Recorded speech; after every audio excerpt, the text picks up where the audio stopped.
3 novembre 1945. Fort Sheridan, Illinois. Le convoi de camions s'immobilise hors des barbelés et Margaret appuie sa paume contre la toile, se préparant à affronter ce qui va suivre. Elle a 26 ans, mais la faim lui a ôté 10 ans. Son uniforme auxiliaire de la Luftwaffe flotte sur des épaules qui, jadis, arborèrent la confiance de celles qui croyaient au discours, aux promesses, à la certitude de la supériorité allemande. Le tissu, jadis gris-vert et impeccable, porte désormais les stigmates de 3 mois passés dans les soutes, les wagons et les centres de triage, où flottaient des odeurs de désinfectants et de peur. À travers l'ouverture dans la toile, elle aperçoit pour la première fois les gardes. Son souffle se coupe. Ils sont énormes. L'homme posté à la porte mesure au moins 1,93 m, peut-être plus. Ses épaules sont tendues sous sa veste d'uniforme. Le tissu kaki moulant un torse qui semble taillé dans du chêne. Ses mains reposent nonchalamment sur sa ceinture, et même de cette distance, Margaret peut voir qu'elles sont énormes, aux doigts épais et marqués de cicatrices, les mains de quelqu'un qui a travaillé avec des machines, des armes, avec la force brute de l'abondance. Son visage est jeune, peut-être 23 ou 24 ans, avec une mâchoire carrée et des yeux clairs qui scrutent le convoi avec un détachement professionnel. Derrière lui se tient un autre garde, encore plus grand, dont la carrure laisse supposer qu'il doit peser plus de 90 kilos et rien de frêle. Un troisième est appuyé contre le pilier du portail, les bras croisés, les biceps saillants même à travers les manches de sa veste. L'estomac de Margaret se noue sous l'effet d'une reconnaissance qui lui donne l'impression de tomber. Les films de propagande présentaient les Américains comme des hommes mous, faibles et indisciplinés, avachis par le jazz et les excès. À Brême, les officiers raillaient leur manque de prestance militaire, leur formation négligée et leur dépendance aux machines, qu'ils jugeaient dépourvues de véritable esprit guerrier. Goebbels, lui-même, les avait qualifiés de nations bâtardes, affaiblies par le métissage et des valeurs décadentes, incapables de la discipline de fer qui faisait la supériorité des soldats allemands. Mais ces hommes ont l'air capables de briser de l'acier à main nue. Elle se souvient des soldats allemands qu'elle avait vus durant les dernières semaines. Des garçons, en réalité, de 15 ou 16 ans, vêtus d'uniformes qui flottaient sur leur corps squelettique comme des sacs. Des vieillards, sortis de leur retraite, les mains tremblantes serrant leurs fusils. Même les soldats réguliers de la Wehrmacht étaient devenus amaigris en 1945, le visage creusé, le corps amaigri par des années de rationnement insuffisant et de retraite incessante. Ces Américains ont l'air de n'avoir jamais manqué un repas de leur vie. Les portes du camion s'ouvrent dans un grincement métallique. La poussière tourbillonne dans le froid de novembre, et le froid transperce le manteau usé de Margaret tandis qu'elle descend, ses bottes foulant pour la première fois le sol américain. La terre est solide, réelle, et pourtant si étrangère. Autour d'elle, les autres femmes descendent dans un silence stupéfait, 43 d'entre elles, auxiliaires, infirmières et opératrices radio, chacune fixant les gardes avec la même prise de conscience naissante. Chacun de ces hommes semble avoir été bâti selon un modèle différent de celui des Européens. Des épaules plus larges, plus grands de plusieurs centimètres, parfois de 30, des bras et des jambes plus robustes, nourris d'une nourriture qui les a fait grandir comme des arbres en terre fertile, tandis que les garçons allemands, rationnés, étaient maigres et leur croissance entravée par du pain de substitution et de la soupe diluée. Un garde, peut-être âgé de 23 ans, les cheveux auburn et le nez parsemé de taches de rousseur, passe son fusil d'une épaule à l'autre. Le geste est fluide, sans effort, comme si l'arme ne pesait rien. Margaret sait pourtant que le fusil américain M1 Garand pèse près de 5 kilos. Le jeune garde, lui, le manie avec une aisance déconcertante. Elle repense à son frère, Georg, maigre comme un clou lorsqu'il est parti pour le front de l'Est, les côtes saillantes sous son maillot de corps, les poignets si osseux qu'elle pouvait les entourer du pouce et de l'index. Ce garçon américain aurait pu briser Georg comme du bois d'allumage. Il aurait pu le soulever d'une main et le jeter comme un jouet. La prise de conscience survient avec la force d'un coup physique, lui coupant le souffle. Tout ce qu'on leur avait dit était un mensonge. Ce n'est pas un petit mensonge. Ce n'est pas une exagération. C'est un mensonge fondamental, un mensonge à la base même de la nature de l'ennemi qu'ils combattaient. Les femmes se traînent en rang irrégulier, toujours silencieuses, Toujours le regard fixe. Les gardiens ne les pressent pas. Ils ne crient pas, ne les bousculent pas, ne les frappent pas. Ils attendent simplement, patients comme des montagnes, que les prisonnières se réorganisent. Un gardien, celui aux cheveux auburn, surprend Margaret en train de les regarder et lui adresse un léger signe de tête. Sans menace, sans moquerie. Juste un signe de reconnaissance, comme on salue un voisin dans la rue. Elle baisse brusquement les yeux, le cœur battant la chamade et en ayant mal aux côtes. « En avant !» crie un officier avec un accent allemand. Sa voix est ferme, mais pas dure. Traitement en cours. Le bâtiment qui se dresse devant nous est en bois, fraîchement repeint, avec des fenêtres en verre. Pas des vitres brisées, bouchées de chiffons ou condamnées par des planches, mais du verre intact qui scintille sous le faible soleil de novembre. De la fumée s'échappe d'une cheminée. Le camp lui-même s'étend derrière le bâtiment, rangée après rangée de baraquements identiques, tous droits, tous ordonnés, tous entretenus avec une précision qui serre la gorge de Marguerite. Elle s'attendait à la misère. Elle s'attendait à des camps de punition comme ceux dont on parlait à voix basse en Allemagne, des endroits où les prisonniers étaient exploités jusqu'à la mort ou tout simplement laissés à l'abandon. Au lieu de cela, elle se trouve face à ce qui semble être une installation militaire en activité, propre, organisée et d'une normalité troublante. À l'intérieur du bâtiment de traitement, la chaleur l'envahit en premier. Une chaleur réelle, provenant de radiateurs qui crépitent et sifflent le long des murs. La pièce est peinte en verre institutionnel, éclairée par des ampoules électriques qui brillent d'une lumière constante et éclatante. Pas de scintillement, pas de rationnement d'électricité, juste de la lumière, abondante et inébranlable. Les gardes se déplacent avec une efficacité qui la met plus mal à l'aise que la cruauté elle-même.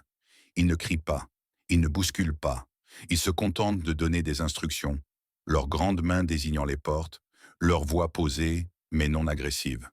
Un garde, un soldat noir, le premier que Margaret voit en personne, tient un bloc-notes et appelle les noms dans un allemand soigné, fortement accentué.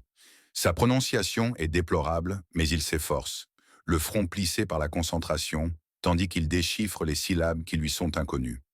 Un autre garde, blond aux yeux bleus et si grand que sa tête frôle presque l'encadrement de la porte, la maintient ouverte tandis que les femmes défilent. Il la maintient.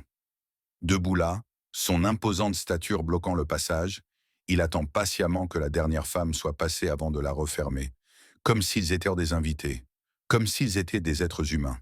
Les mains de Margaret tremblent, tandis qu'elle suit la ligne plus profondément dans le bâtiment.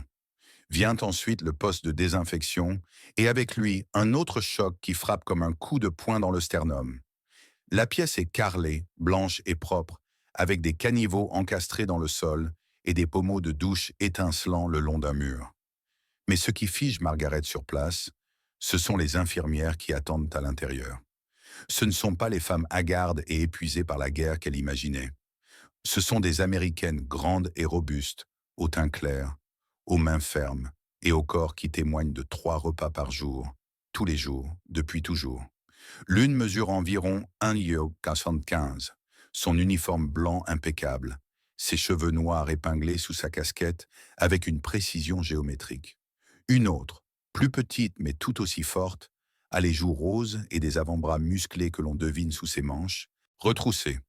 La grande infirmière sourit. Elle sourit vraiment. À l'approche de Margaret, ses dents blanches et régulières. « La douche est par là », dit-elle en allemand, avec un accent américain mais sa voix est claire. Elle désigne les pommeaux de douche. « Prenez votre temps. Savon et serviettes sont sur le banc.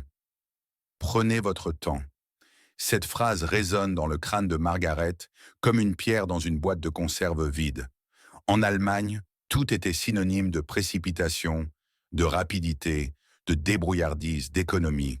Douche en 30 secondes, utilisation de la moitié du savon, ne pas gaspiller l'eau. Le Reich a besoin de tout ce que vous possédez, et plus encore. Donnez jusqu'à épuisement et donnez encore. Là, en captivité, une infirmière ennemie, une femme dont le pays a passé 4 ans à bombarder des villes allemandes jusqu'à les réduire en ruines, lui dit de prendre son temps. Les doigts de Margaret tâtonnent les boutons de son uniforme. Autour d'elle, d'autres femmes se déshabillent avec l'hésitation de celles qui redoutent l'humiliation à chaque instant. Certaines cernent leurs vêtements contre leur poitrine, les yeux rivés sur les infirmières, attendant les moqueries, les caméras, la violation promise par la propagande. Il ne vient pas. Les infirmières vaquent à leurs occupations, vérifiant les fournitures, prenant des notes sur leur tablette et prodiguant parfois un mot d'encouragement discret, en allemand approximatif. Lorsqu'une femme laisse tomber son chemisier et se met à pleurer, l'infirmière aux joues roses traverse la pièce et lui touche doucement l'épaule. « Tout va bien », murmure-t-elle. « Tu es en sécurité ici. » En sécurité. Ce mot n'a aucun sens. Ce sont des prisonniers. La guerre s'est terminée il y a 6 mois par la défaite totale de l'Allemagne. Ils devraient être tout sauf en sécurité. Margaret se place sous le pommeau de douche et tourne le robinet. L'eau qui cascade est chaude. Pas tiède. Pas froid. Pas le filet d'eau à peine chauffé auquel elle s'était habituée durant les dernières années de la guerre. Une chaleur si intense qu'elle en serait presque fumante. Une chaleur si intense qu'elle en rougirait la peau. Une chaleur si intense qu'elle en serait délicieusement douloureuse. Elle reste figée un instant, laissant l'eau s'abattre sur ses épaules, et sent quelque chose se briser dans sa poitrine. Un son lui échappe, entre sanglots et halètements. Elle n'a pas senti l'eau aussi chaude depuis avant la guerre, depuis avant que tout ne s'écroule, depuis avant que son père ne cesse de rentrer de l'usine, que sa mère ne se mette à brûler des meubles pour se chauffer et que Georg ne parte mourir dans la neige. Le savon est rêche, rudimentaire, mais il mousse. Il mousse vraiment, créant une mousse abondante qui glisse le long de ses bras et emporte 3 mois de crasse, l'odeur nauséabonde de la cale, la sueur, séchée de la peur. Elle se frotte la peau jusqu'à ce qu'elle soit rouge, jusqu'à ce qu'elle sente le savon plutôt que sa propre odeur, jusqu'à ce que l'eau qui s'écoule dans le siphon soit claire au lieu d'être grise. Quand elle se résout enfin à couper l'eau, les vieilles habitudes d'économie ont la vie dure. Elle reste là, ruisselante, se sentant à la fois plus légère et plus lourde. Plus légère parce qu'elle est propre, plus lourde parce que la culpabilité l'a rongée jusqu'à la moelle. Sa mère dort actuellement dans une cave à Hambourg, si elle est encore en vie. Elle dort sur du papier journal, un manteau en guise de couverture. Elle se lave à l'eau froide quand il y en a.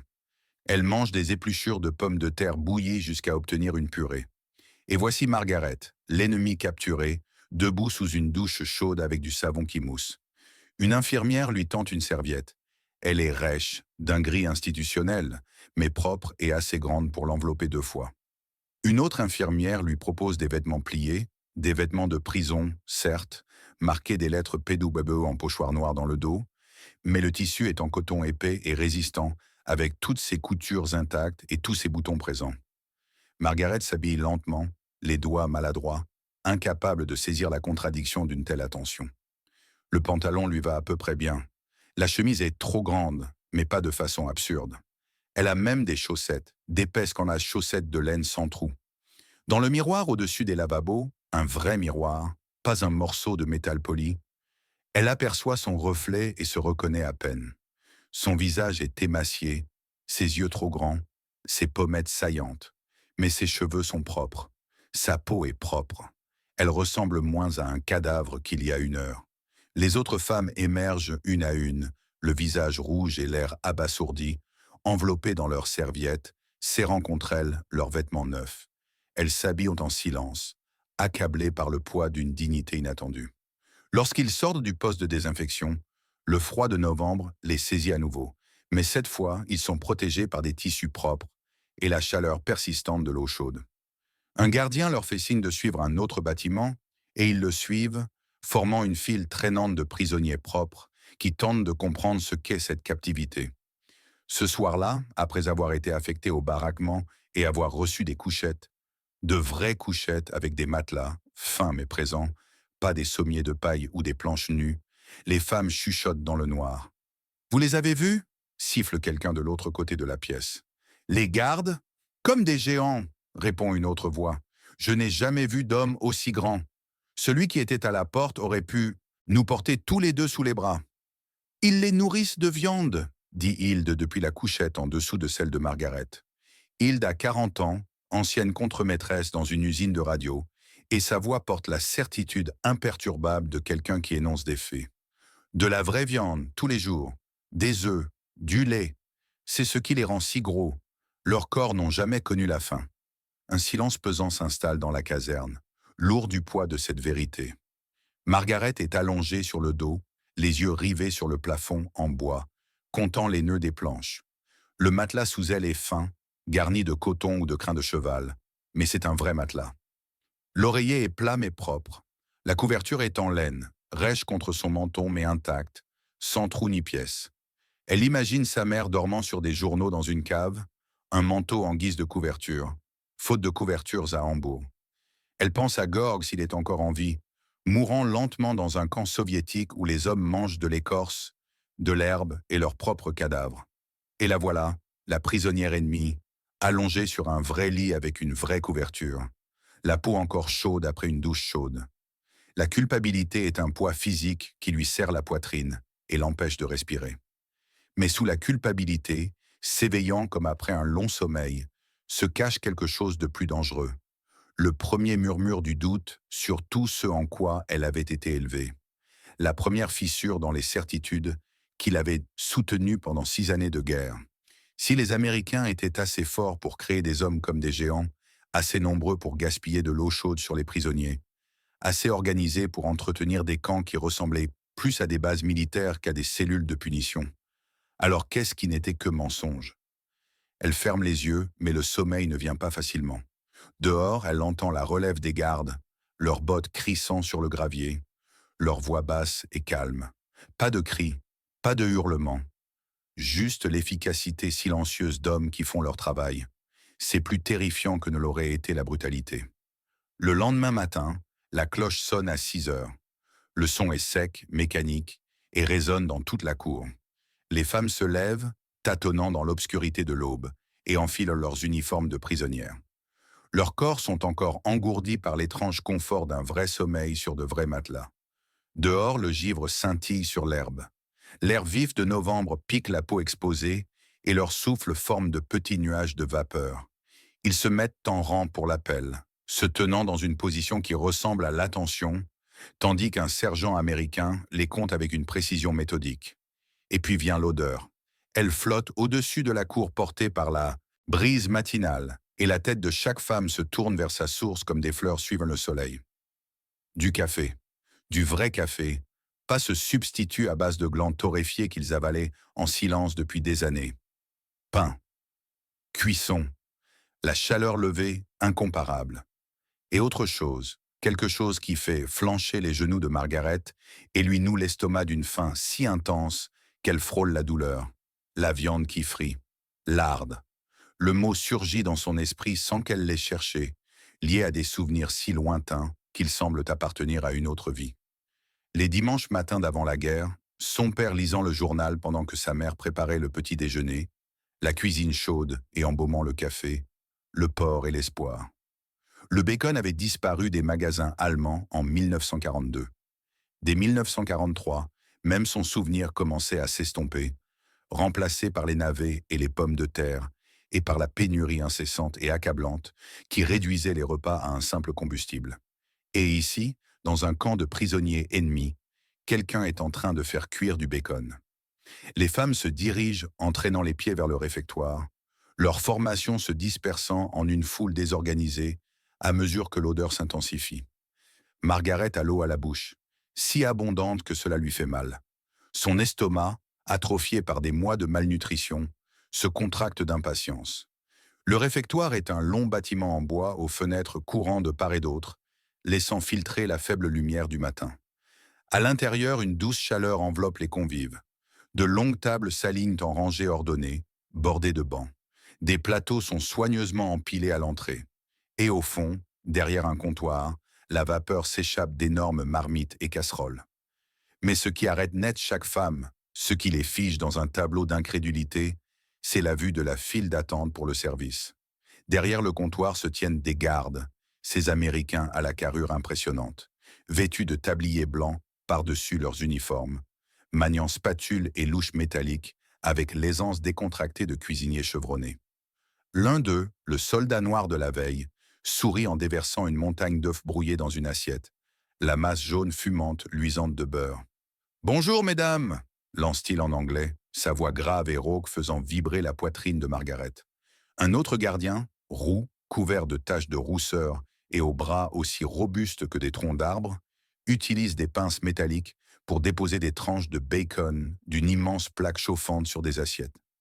Le bacon crépite et grésille, libérant des effluves de sel, de fumée et de gras qui rendent Margaret folle de désir. Un troisième garde, plus âgé, peut-être 35 ans, les tempes grisonnantes et les mains marquées par de vieilles brûlures, verse dans des bols une substance crémeuse et blanche. Du porridge, comprend Margaret. De la bouillie d'avoine. De la vraie bouillie d'avoine. Pas la maigre bouillie dont il se nourrissait jusque-là. La femme devant Margaret, une jeune infirmière nommée Catherine, à peine âgée de 22 ans, se fige complètement, son plateau tremblant entre ses mains. Elle fixe le soldat noir, les yeux écarquillés, la bouche ouverte, le visage pâle sous la crasse du voyage. La propagande leur avait fait croire que les soldats noirs seraient contraints de les servir, dans une sorte d'humiliation délibérée, que les Américains exhiberaient leur inférieur ratio devant les prisonniers allemands, pour se moquer de leurs croyances. Mais cet homme sert aux côtés des soldats blancs, portant le même uniforme, se déplaçant avec la même autorité, son tablier aussi blanc que celui de n'importe quel autre. Il croise le regard de Catherine et lui fait un clin d'œil, son sourire s'élargissant tandis qu'il ajoute une cuillerée supplémentaire d'œufs dans son assiette. Un autre mensonge qui s'effondre. Margaret accepte son plateau, les mains tremblantes au point de le faire teinter. Le gardien au bacon, le géant roux capable de la soulever sans effort, dépose 2 tranches sur son assiette avec une précision chirurgicale, comme si chaque geste avait une importance, comme si elle avait une importance. Le pain est à la fin, dit-il en allemand approximatif, son accent si prononcé qu'elle doit relire les mots 2 fois pour les comprendre. Sur son plateau, des œufs brouillés, jaunes et moelleux, luisants de beurre fondu, 2 tranches de bacon, encore fumantes, croustillantes et dorées sur les bords. Une tranche de pain blanc et tendre, de ce genre de pain qui avait disparu des boulangeries allemandes dès 1943. Un bol de porridge avec une noisette de beurre qui fondait en une mare dorée au centre. Une tasse de café noir et fumant, aux arômes de grains torréfiés plutôt que d'orge brûlée. Elle porte le plateau jusqu'à une table et s'assoit, ses mouvements mécaniques, son esprit peinant à assimiler ce que ses yeux voient. Autour d'elle, les autres femmes font de même, s'installant sur des bancs, avec les mouvements lents et oniriques de personnes ayant basculé dans une autre réalité. Pendant un long moment, personne ne mange. Ils se contentent de fixer la nourriture, essayant de concilier sa présence avec tout ce qu'ils savent de la guerre, de la défaite, de ce que méritent les prisonniers.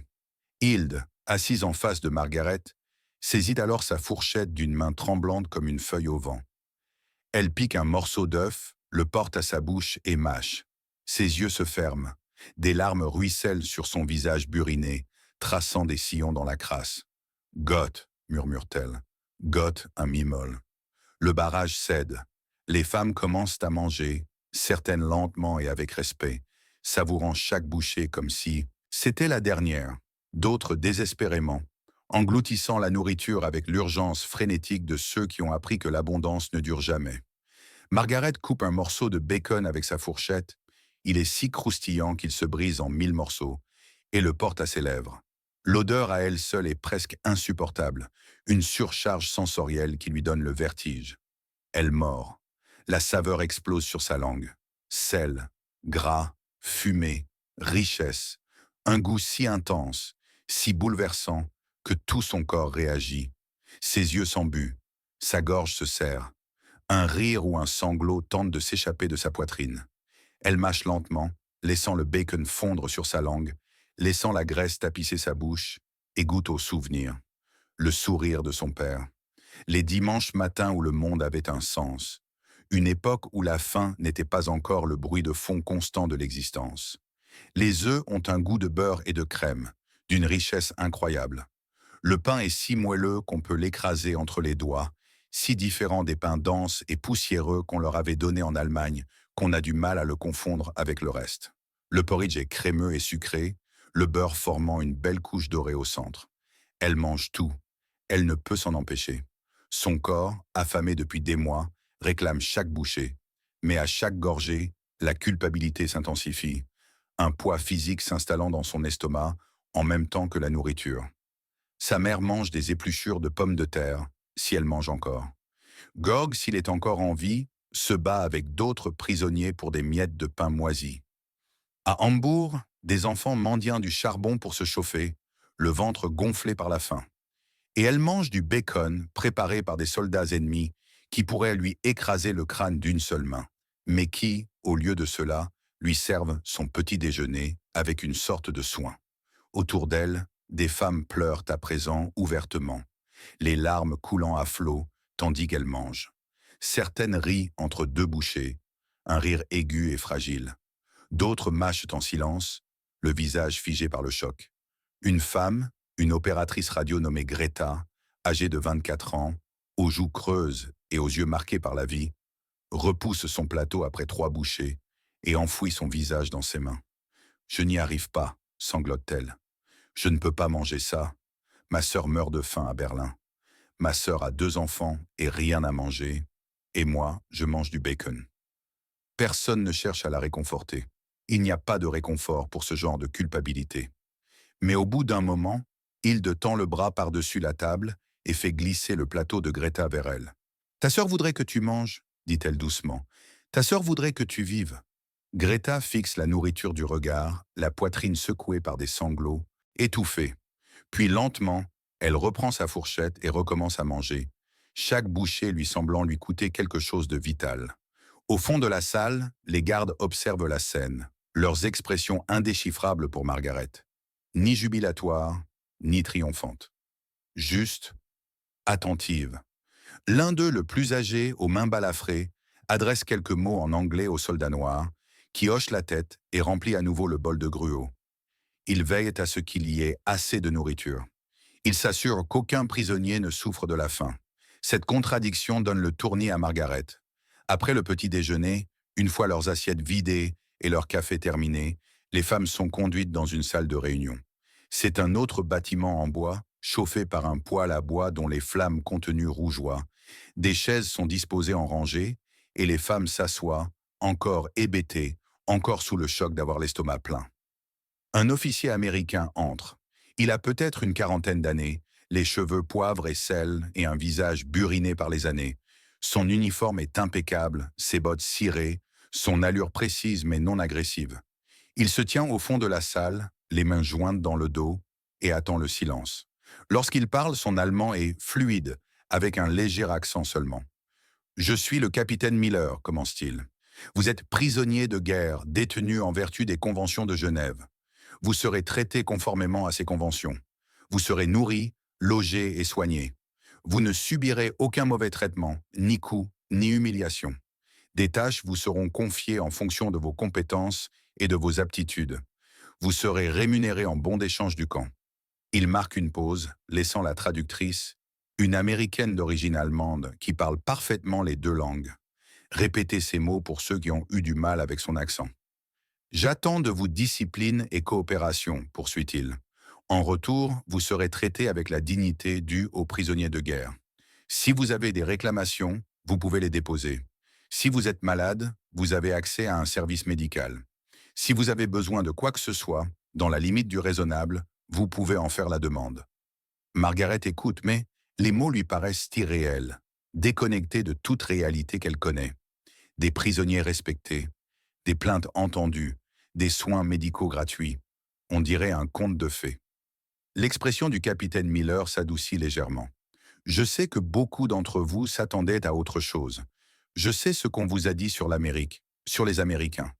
Je sais qu'on vous a dit que nous vous traiterions comme des sous-hommes. » Il croise le regard des femmes au premier rang, d'un air déterminé. « Nous ne sommes pas ce genre de nation. Nous ne faisons pas la guerre aux civils. Nous ne laissons pas les prisonniers mourir de faim. Nous respectons les règles, même en temps de guerre, surtout en temps de guerre. » Le traducteur termine et un silence épais et pesant s'installe. Alors Hilde, courageuse ou folle, ou tout simplement trop épuisée pour s'en soucier, lève la main. Le capitaine Miller hoche la tête. « Oui ? Pourquoi ?» La voix d'Hilde est rauque, éraillée par l'incrédulité. « Pourquoi nous nourrissez-vous si bien ? Pourquoi l'eau chaude ? Pourquoi toute cette gentillesse? Nous sommes vos ennemis. Le capitaine réfléchit longuement à la question. Lorsqu'il répond, sa voix est posée, pensive. Parce que la guerre est finie et que vous vous êtes rendus. Parce que vous êtes désormais sous notre responsabilité et nous prenons cette responsabilité très au sérieux. Parce que nous croyons que même les ennemis méritent d'être traités comme des êtres humains une fois les combats terminés. Il marque une pause. Et parce que nous en avons les moyens, parce que notre pays n'a pas été réduit en ruine par les bombardements, parce que nos fermes ont continué à produire, parce que nous avons suffisamment à partager, même avec ceux qui ont combattu contre nous. La dernière phrase frappe comme un coup de poing. Parce que nous en avons les moyens, l'abondance désinvolte de cette richesse, l'immense, la splendeur même, qui permet à une nation de nourrir ses ennemis de bacon et d'œufs, tandis que son propre peuple meurt de faim. Margaret sent quelque chose se déplacer en elle, un véritable séisme de croyance et de certitude. Le Reich leur avait promis que l'Allemagne était forte, que la patrie subviendrait à leurs besoins, que les sacrifices d'aujourd'hui garantiraient la prospérité de demain. Mais la patrie leur avait donné de la sueur, des navets et des cadavres dans les rues. L'Amérique, cet ennemi décadent, leur donne du bacon. Après la réunion d'information, les tâches sont réparties. Margaret se retrouve affectée à la blanchisserie, un long bâtiment rempli de machines à laver industrielles qui vrombissent et sifflent sous l'effet de l'eau. La chaleur est étouffante, l'air saturé de vapeur et d'odeur de savon, mais le travail est simple. Charger les uniformes dans les machines, ajouter du savon, transférer le linge humide dans les séchoirs, plier le linge propre en piles bien ordonnées. Elle travaille aux côtés d'une douzaine d'autres femmes, leurs mains exécutant des mouvements rythmés et précis, leurs conversations rares. Un gardien est posté près de la porte, mais il ne les observe ni avec suspicion, ni avec menace. Il est simplement assis sur un tabouret, lisant un magazine, levant de temps à autre les yeux pour s'assurer que tout le monde travaille toujours. D'après l'étiquette sur son uniforme, il s'appelle Williams. Il a peut-être 25 ans, les cheveux noirs et un visage long, et anguleux. Ses mains que Margaret aperçoit tandis qu'il tourne les pages de son magazine sont énormes. Les articulations marquées de cicatrices, les doigts épais comme des saucisses. Vers la fin de la matinée, une des femmes, une ancienne employée nommée Frida, peine avec un panier d'uniformes mouillés. Le panier est en métal, lourd même vide, et rempli de tissus trempés. Il doit peser une vingtaine de kilos. Frida est petite, mesurant peut-être 1,57 m, le corps amaigri par des mois de rationnement insuffisant. Elle soulève le panier, chancelle et manque de le laisser tomber. Le garde Williams lève les yeux de son magazine. Un instant, le cœur de Margaret s'arrête, dans l'attente du châtiment, de l'insulte proférée, du coup que la propagande avait annoncé. Au lieu de cela, Williams se lève, traverse la pièce en 3 grandes enjambées et prend le panier des mains de Frida. Il le porte jusqu'à l'aire de séchage comme s'il ne pesait rien, comme s'il était vide, et le dépose avec une précision méticuleuse. Doucement, doucement, dit-il en anglais, les mots incompréhensibles mais le ton doux. Frida le fixe, bouche bée, les yeux écarquillés de stupeur. Il la dépasse de près de 60 centimètres, est assez large pour lui cacher la lumière et assez fort pour la briser en deux sans effort. Il aurait pu la blesser. Il aurait pu se moquer de sa faiblesse. Il aurait pu tout simplement ignorer ses efforts, la laisser tomber le panier et la punir pour le désordre. Au contraire, il a aidé. Il retourne à son tabouret et reprend son magazine, apparemment indifférent à toute forme de gratitude ou de reconnaissance. Il fait simplement son travail. Il apporte son aide là où elle était nécessaire. Margaret observe cet échange, les mains figées sur l'uniforme qu'elle plie, et sent un autre pan de ses certitudes se fissurer et s'effondrer. Cet après-midi-là, durant une courte pause, les femmes s'assoient devant la blanchisserie, blotties contre le mur dont le soleil a réchauffé le bois. Elles parlent à voix basse, partagent des cigarettes, rationnées mais disponibles, et tentent de comprendre l'étrangeté de leur nouvelle réalité. « Il l'a juste aidé », dit Frida d'une voix interrogative. « Il n'était pas obligé.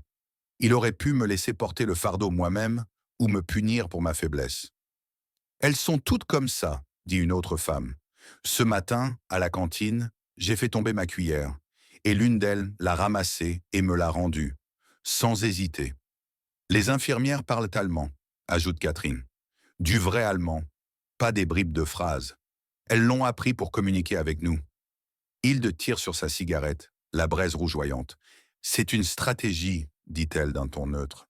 Ils veulent qu'on soit docile, qu'ils nous nourrissent, hein, qu'ils nous traitent bien, qu'ils nous fassent oublier qu'on est prisonniers. Mais même en le disant, Margaret perçoit le doute dans sa voix. Car si c'est une stratégie, elle fonctionne. Et si elle fonctionne, qu'est-ce que cela révèle des promesses faites par le Reich? Qu'est-ce que cela révèle de sa supériorité, de sa force et de la justesse de sa cause? Les journées se fondent en une routine presque rassurante, tant elle est prévisible. Réveil à 6 heures au son de la cloche. Appel dans la cour, le souffle chaud dans l'air frais du matin. Petit déjeuner au réfectoire, toujours copieux et chaud. Travaux divers, lessive, cuisine, entretien des espaces verts, tâches administratives pour ceux qui ont des compétences en secrétariat. Déjeuner, copieux et varié, encore du travail. Dîner, soirée libre, lecture dans la petite bibliothèque, écriture de lettres à la famille, qui seront censurées mais autorisées, ou tout simplement repos. La nourriture continue de les émerveiller. Le bacon est au menu 3 ou 4 fois par semaine. Les œufs sont un aliment de base quotidien. Il y a du lait, du vrai lait, blanc, froid et onctueux. Il y a du pain, moelleux et abondant. Il y a des légumes, en conserve mais nutritifs. Il y a même de temps en temps du gâteau ou de la tarte en dessert, de simples pâtisseries faites avec du vrai sucre et du vrai beurre. Le corps de Margaret commence à se transformer.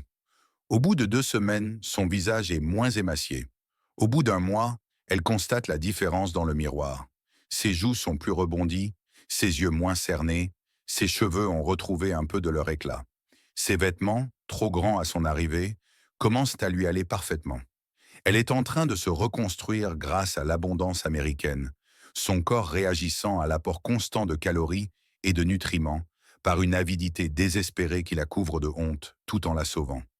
Des lettres arrivent de chez elle, filtrées par la Croix-Rouge, censurées par des officiers américains, mais finalement autorisées à passer. Margaret en reçoit une d'une cousine à Hambourg. Le papier est fin, l'écriture tremblante. Maman est morte en janvier. Le froid était insupportable. Maintenant, on brûle les meubles pour se chauffer. Il n'y a plus de charbon. Papa travaille au déblaiement des décombres pour les rations américaines. Il donne du pain aux ouvriers. Sans ça, on mourrait de faim. La ville a disparu. Tout a disparu. J'espère que tu es encore en vie quelque part. J'espère que tu as trouvé de quoi manger. Margaret lit la lettre 3 fois, les yeux secs, la poitrine serrée par un chagrin trop grand pour s'exprimer par des larmes. Sa mère est morte. Morte depuis 10 mois. Décédée pendant que Margaret était en cours de traitement, pendant qu'elle traversait l'Atlantique, pendant qu'elle mangeait des œufs et du bacon dans un mess américain. Cette nuit-là, allongée dans sa couchette, elle fixe le plafond et tente de concilier les deux réalités. Sa mère, morte de froid dans une cave à Hambourg. Elle-même, bien au chaud sous une couverture de laine, le ventre plein de pot-au-feu et de pommes de terre. La culpabilité est une chose vivante qui la ronge de l'intérieur. Mais sous la culpabilité se cache autre chose, quelque chose qui grandit de jour en jour. La colère. Non pas contre les Américains, qui la nourrissent malgré son statut d'ennemi. Colère contre le régime qui a laissé sa mère mourir de froid. Colère contre le système qui a promis la force et n'a apporté que la famine. Colère contre elle-même pour avoir cru si longtemps à ses mensonges. La 3e semaine, il commence les cours d'anglais. Un sergent, le même géant roux qui sert le bacon le matin, leur enseigne les phrases de base avec une patience qui semble inépuisable. Son allemand est déplorable, mais son anglais est lent et clair, et il utilise un tableau noir pour écrire les mots en grandes lettres bien nettes. « Bonjour, merci, s'il vous plaît, j'ai faim, je suis fatigué. Ah. Où sont les toilettes ?» Les femmes répètent les phrases, butant sur les sons inconnus. Certaines rient de leurs erreurs, d'autres s'attaquent aux leçons avec une détermination farouche, comme si apprendre la langue de l'ennemi était une question de survie. Margaret se surprend à y prendre plaisir malgré elle. Les mots anglais lui paraissent au plus légers que les mots allemands, moins chargés d'histoire et d'idéologie. Quand elle dit « merci », c'est simplement de la gratitude, sans le jeu complexe de la hiérarchie et du respect qu'exige l'étiquette allemande. Le sergent, dont elles apprennent le nom, Patterson, corrige la prononciation sans se moquer. Quand Hilde pose une question en anglais approximatif, il la félicite avant de lui donner la correction. Quand Frida a du mal avec le son TH, il lui fait une démonstration exagérée, en coinçant sa langue entre ses dents, jusqu'à ce que les femmes rient. C'est presque comme être de nouveau à l'école, presque comme être des élèves au lieu d'être des prisonniers. Un après-midi, le sergent Patterson apporte un gramophone en classe et passe de la musique américaine. Le son est étrange, rythmé et décontracté, rien à voir avec les marches martiales ou les chansons folkloriques de l'enfance de Margaret. La musique est entraînante et saccadée, portée par des instruments qu'elle ne parvient pas à identifier, sur lesquels se superpose la voix d'un homme chantant l'amour, la perte et des villes qu'elle n'a jamais vues. Du jazz, dit Patterson en prononçant soigneusement le mot, de la musique américaine. La propagande leur avait dit que le jazz était dégénéré, une corruption des valeurs musicales légitimes, la preuve du déclin moral de l'Amérique. Mais à présent, Margaret le trouve joyeux. Il y a dans ce jazz une énergie, une liberté qui la fait taper du pied malgré elle. Certaines femmes refusent d'écouter, assises les bras croisés et le visage fermé. D'autres, en revanche, se penchent en avant, attirées par l'étrange beauté du moment. Catherine ferme les yeux et se balance légèrement. Frida sourit pour la première fois depuis leur arrivée. De la musique composée par l'ennemi. De la musique qui leur fait ressentir autre chose que du chagrin et de la honte. Une autre fissure dans la certitude. La 4e semaine, un film est projeté au réfectoire. Les femmes sont informées que le visionnage est obligatoire et entrent en rang, l'angoisse les tenaillant. Elles ont entendu des rumeurs concernant des films de propagande, des images destinées à les briser. Ce qu'on leur montre est pire que de la propagande. C'est la vérité. L'écran s'anime, projetant des images granuleuses en noir et blanc de lieux dont les noms leur sont familiers. Bergen-Belsen, Dachau, Buchenwald. La caméra ne bronche pas. Elle montre des cadavres empilés comme du bois de chauffage, des corps si maigres que les os transpercent la peau comme des brindilles. Elle montre les vivants, si l'on peut les appeler ainsi, franchissant des portes en titubant, les yeux emplis d'horreur. Elle montre des charniers, des chambres à gaz et la machinerie implacable de la mort. Le réfectoire est silencieux, hormis le cliquetis mécanique du projecteur. Personne ne bouge. Personne ne respire. Margaret, les mains crispées sur ses genoux, observe la scène, ses ongles s'enfonçant dans ses paumes jusqu'au sang. Elle a envie de détourner le regard. Elle a envie de crier que c'est exagéré, que c'est de la propagande alliée, que ce n'est pas possible. Mais la caméra ne ment pas. Les corps sont trop réels, les souffrances trop documentées, les preuves trop accablantes. Quand la lumière revient, des femmes pleurent. Certaines vomissent dans leurs mains. D'autres restent figées, le visage gris de choc. Le capitaine Miller se tient au premier rang. Son expression est grave. « Voilà ce qui a été fait en votre nom », dit-il d'une voix calme. « Au nom du Reich que vous avez servi. Au nom de la nation en laquelle vous croyez. » Ces paroles ne sont pas accusatrices. Elles sont simplement factuelles. Un constat de la réalité. « Je ne vous montre pas cela pour vous punir », poursuit-il. « Je vous le montre parce que vous devez comprendre ce à quoi vous avez participé. Pas vous personnellement, peut-être. Beaucoup d'entre vous sont jeunes. Beaucoup d'entre vous ne faisaient que leur travail. Mais le système que vous avez servi a créé cela. L'idéologie à laquelle vous croyiez l'a permis. Et vous devez le savoir. » Le traducteur termine et le silence retombe, plus lourd qu'auparavant. Margaret, assise, les bras enlacés autour du ventre, a l'impression qu'elle va se briser. Elle le savait, d'une certaine façon. Tout le monde le savait, le soupçonnait, ou en avait entendu, des rumeurs. Mais savoir et voir sont deux choses différentes. Soupçonner et se confronter à des preuves tangibles sont deux mondes à part. Elle a l'impression d'avoir du plomb dans l'estomac. Cette nuit-là, beaucoup de femmes ne dorment pas. Allongées dans leur couchette, elles fixent le plafond, hantées par les images qui se remémorent le cauchemar. Certaines prient, d'autres pleurent, d'autres encore restent plongées dans un silence hébété. Margaret écrit dans son carnet, les mots jaillissant dans un flot fiévreux. « J'ai mangé leur bacon pendant que mon peuple construisait des camps de la mort. J'ai dormi sous leur couverture pendant que des enfants étaient assassinés dans des chambres à gaz. J'ai appris leur langue pendant que le régime que je servais commettait des atrocités inimaginables. Comment concilier tout cela? Comment vivre avec la certitude d'avoir été nourri par des gens meilleurs que ceux que j'ai servis? Les Américains nous donnent de la dignité tout en nous montrant que nous n'en méritions aucune. Ils nous nourrissent tout en prouvant notre complicité dans la famine. Ils nous instruisent tout en démontrant que nous n'avons rien appris d'utile. La cruauté ne réside pas dans la façon dont ils nous traitent. La cruauté réside dans leur gentillesse, qui met en lumière l'ampleur de ce que nous avons permis. Le lendemain matin, le petit déjeuner a un goût de cendre. Le bacon est là, dans l'assiette de Margaret, et elle n'arrive pas à y toucher. Autour d'elle, les autres femmes picorent leur nourriture, le visage hanté. Mais ils ont toujours faim. Leur corps a encore besoin d'énergie. Alors, finalement, ils mangent. Car la culpabilité ne suffit pas à vaincre la faim. Car la survie exige qu'ils continuent. Le travail continue, les leçons continuent. La routine se poursuit, implacable et constante, les brisant non par la cruauté, mais par la démonstration simple et persistante que le monde n'est pas tel qu'il le croyait. Au cours de la 6e semaine, les colis de la Croix-Rouge commencent à arriver. De petites boîtes contenant des articles de toilette, du matériel de couture, du papier à lettres, et même de petits luxes comme des bonbons ou des jeux de cartes.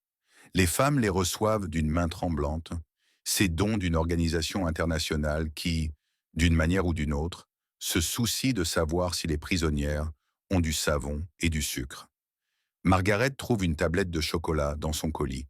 Du vrai chocolat, noir et intense, emballé dans du papier d'aluminium. Elle la tient longuement avant de l'ouvrir, se remémorant la dernière fois qu'elle a goûté du chocolat.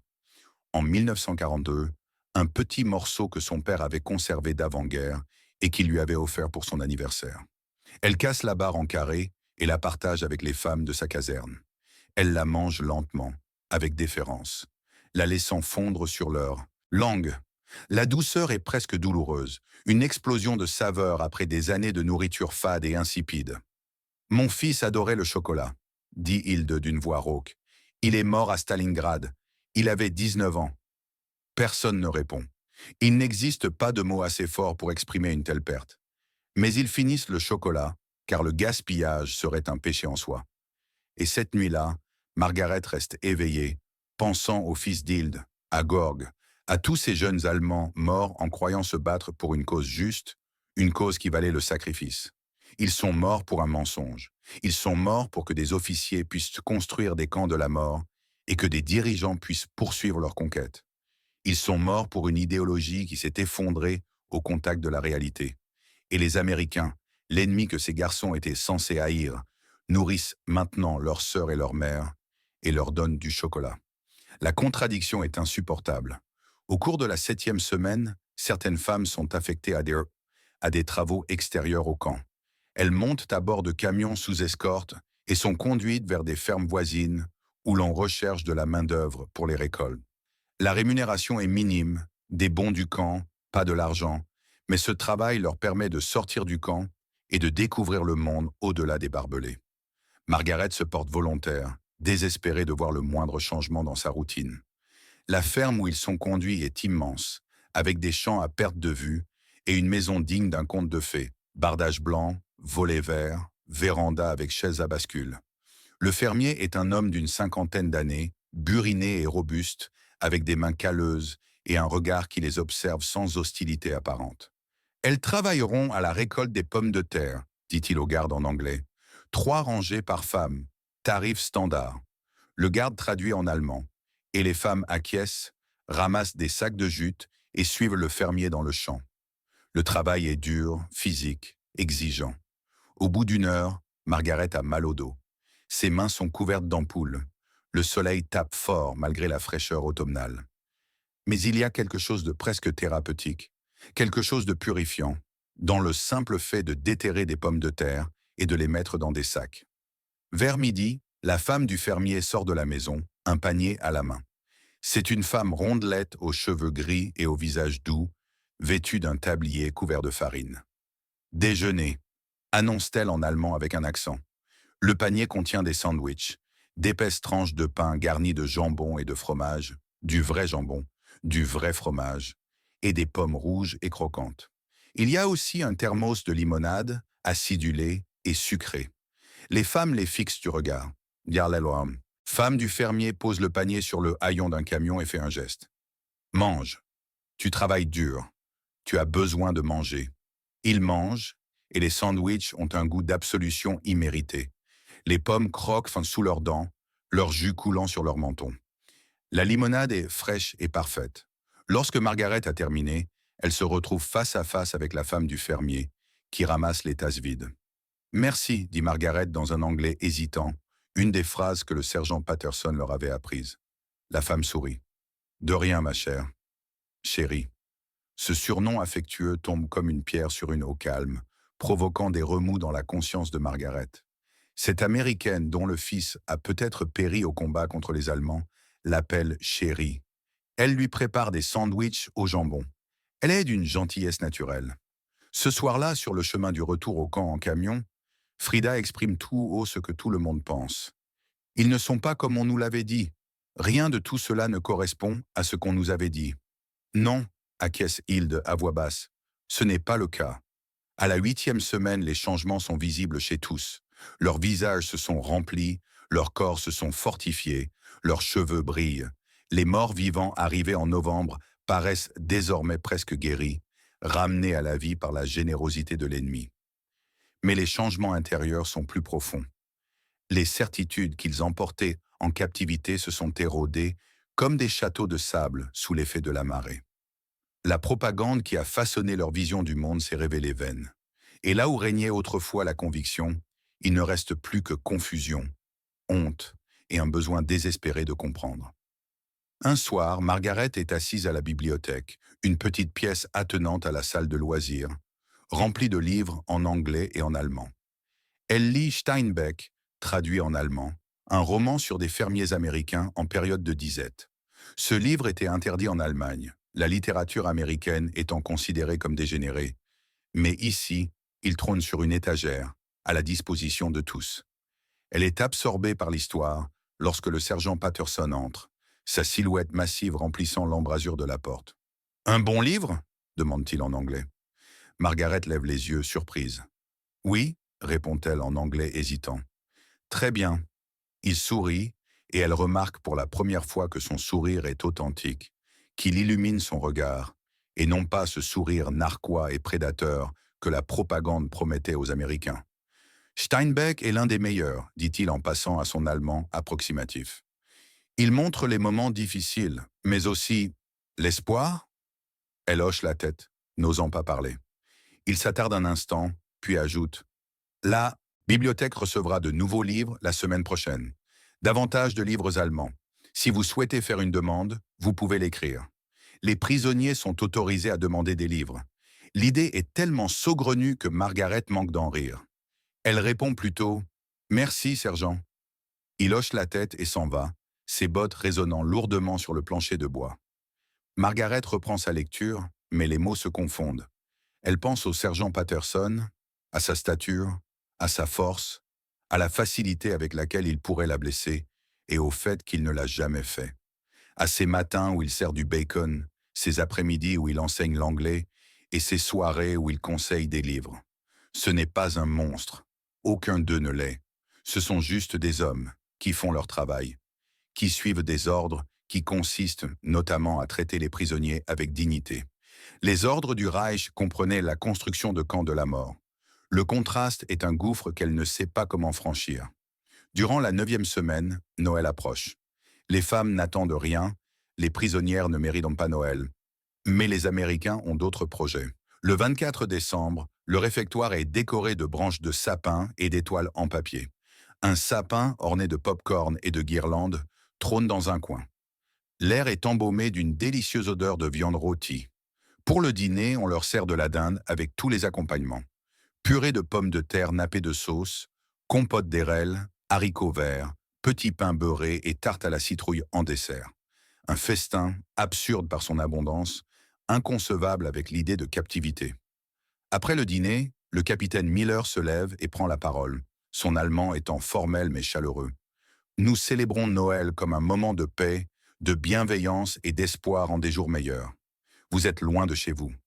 Beaucoup d'entre vous ont perdu des proches, des amis, tout ce qu'ils connaissaient. Mais vous êtes là, vous êtes vivants. Et ce soir, nous partageons ce repas en êtres humains et non en ennemis. Ces paroles enveloppent dans la pièce comme de la neige. Puis, contre toute attente, les gardes se mettent à chanter. Douce nuit, en allemand, leur prononciation est épouvantable, mais leur intention sincère. Leurs voix graves emplissent la salle, et une à une, les femmes se joignent à eux, le chant familier unissant geôlier et captive. Margaret chante en pleurant, sa voix se brisant sur les mots. Autour d'elle, d'autres femmes pleurent ouvertement, le visage baigné, la voix tremblante mais persistante. Douce nuit, sainte nuit. Tout est calme, tout est lumineux. C'est la première fois qu'elle chante depuis la fin de la guerre. La première fois qu'elle ressent un semblant de paix. Lorsque le chant de Noël s'achève, un long silence s'installe.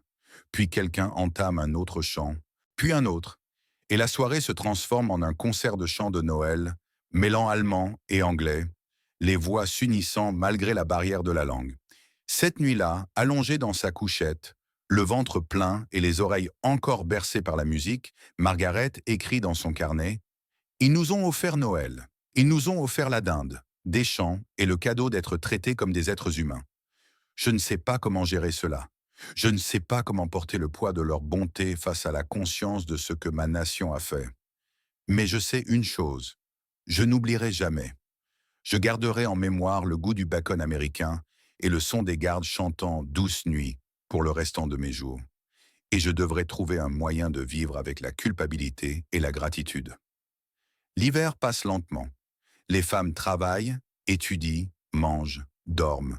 Elles écrivent des lettres à leurs familles et en reçoivent en retour, chacune ravivant la culpabilité du survivant. Elles regardent davantage de films, certains divertissants, d'autres éducatifs, qui leur révèlent tous des aspects de l'Amérique dont elles ignoraient l'existence. Ils découvrent que la pauvreté existe aussi en Amérique, que tout le monde ne vit pas dans l'abondance, mais que même les plus démunis ont accès à la nourriture, à l'éducation et à des possibilités qui ont été refusées aux civils allemands.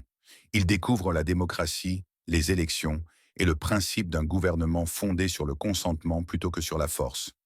Certaines rejettent tout cela, s'accrochant à leurs vieilles certitudes, persuadées que la bienveillance américaine n'est que manipulation, que l'abondance est éphémère et que la vérité finira par éclater. Mais de moins en moins de femmes maintiennent cette position à mesure que les semaines se transforment en mois et que la bienveillance reste intacte. En mars, le temps commence à se réchauffer. Le printemps arrive dans l'Illinois, avec ses jeunes pousses vertes, le chant des oiseaux et l'odeur de la terre qui dégèle. Les femmes travaillent maintenant dans le potager du camp, plantant des légumes, les mains dans la terre américaine, cultivant de quoi nourrir à la fois les prisonnières et les gardiennes. Un après-midi, Margaret s'agenouille dans la terre, enfonçant des graines, et se rend compte qu'elle éprouve un sentiment presque de contentement. Non pas du bonheur, le bonheur est impossible avec la culpabilité comme compagne constante, mais du contentement dans ce travail simple, son rythme, la promesse de la croissance. Le sergent Patterson passe par là, vérifiant l'avancement des travaux. « Ça a l'air bien », dit-il en anglais, en désignant les rangées bien ordonnées. Margaret lève les yeux, se protégeant du soleil. « Merci », répond-elle en anglais. Son accent s'est considérablement amélioré au fil des mois de cours. Il marque une pause, puis ajoute en allemand. « Vous parlez très bien anglais maintenant. »« Vous enseignez bien », répond-elle, le compliment lui paraissant étrange sur les lèvres. Il sourit, ce sourire sincère qui ne la surprend plus. « On essaie. » Après son départ, Frida, qui plante des graines à côté de Margaret, murmure. « Il est gentil. Ils sont tous gentils. Je ne comprends pas. » « Moi non plus, admet Margaret, mais j'en suis reconnaissante. » Ces mots sonnent comme une trahison, de la gratitude envers l'ennemi, mais ils sont vrais. Elle est reconnaissante. Reconnaissante d'être en vie, d'être nourrie, d'être traitée avec une dignité qu'elle sait ne pas mériter. En avril, on apprend que certains prisonniers seront bientôt rapatriés. La guerre est terminée depuis près d'un an. L'Allemagne, sous occupation, se reconstruit lentement. Les familles ont besoin de retrouver leurs filles, leurs sœurs, leurs mères. L'annonce suscite des réactions mitigées. Certaines femmes pleurent de joie à l'idée de rentrer chez elles. D'autres restent figés dans un silence abasourdi, sachant que leur foyer n'est plus que ruine, famine et une nation qui tente de faire face à l'ampleur de ses crimes. Margaret reçoit un avis de transfert pour le mois de mai. Il lui reste 6 semaines au camp. Ce savoir repose dans sa poitrine comme une pierre. Elle devrait être heureuse. Elle devrait avoir une envie folle de partir. Au lieu de cela, elle a peur. Peur de retourner à Hambourg, aux ruines, à sa cousine qui vit dans une cave, à une nation qui la haïra pour avoir été capturée, pour avoir survécu, pour avoir mangé du bacon américain, pendant que les vrais Allemands mouraient de faim. Elle a peur de quitter la routine, la certitude des repas, la sécurité du fil de fer.